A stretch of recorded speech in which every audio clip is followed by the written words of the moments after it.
Welcome to this issue of CCC Trends. Auto claim frequency ramped up with the economy following the Great Recession, but since 2017 has begun to fall again. According to the ISS Fast Track Plus reports, private passenger auto collision frequency closed out all of 2018 down 1.5%. And private passenger auto liability frequency also declined, down 3.9%. Average claim costs across all three lines of coverage, however, did continue to climb, with the average collision claim amount up 4.8% and the average property damage liability claim amount up 4.6%. CCC National Industry repairable claim counts fell nearly 3% in first quarter of 2019, while overall claim counts, which include both repairable and total loss claim counts, fell only about 1%.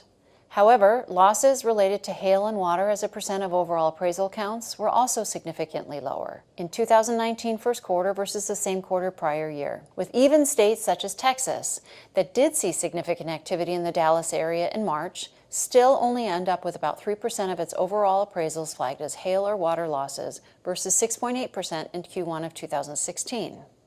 Overall repair costs continued to rise. The average repair cost for non-comprehensive losses increased 3.9% for the 4 quarters ending Q1 of 2019 versus the same period a year prior, and younger vehicles are still registering the largest increases.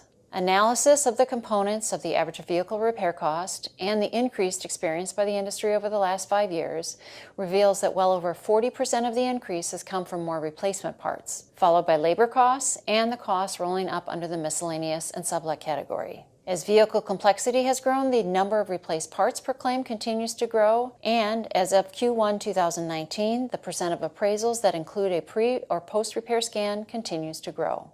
Total loss frequency has also continued to rise, although the rate of growth has slowed some in 2019 first quarter versus the full year rate of growth between 17 and 18. Finally, as the average MSRP of vehicles purchased by consumers continues to grow, as consumers have shifted towards higher trim levels and more light trucks, the average total loss vehicle value also continues to rise.